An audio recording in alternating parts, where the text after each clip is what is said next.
dual-port GYN is really a fantastic approach to surgery. It's being used for fibroids, for endometriosis, and a variety of different things. It all has to do with the number of incisions and also the approach called retroperitoneal dissection. So with dual-port now, we're using tiny incisions, just 2 5mm incisions only, cosmetically placed, and those incisions can do the exact same thing the robot can do, even better than a robot or a laparoscopic surgery.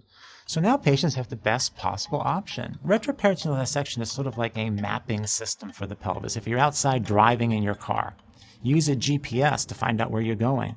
With that GPS, you avoid accidents, you avoid taking a wrong turn.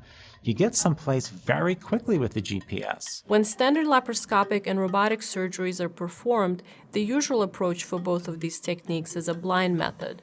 Vital structures such as the ureters, large vessels, nerves, and parts of the bladder are not clearly seen. And this is especially important in complex surgeries such as large fibroids or endometriosis. The pelvis is not mapped out, resulting in increased risk of injury, complications, and bleeding.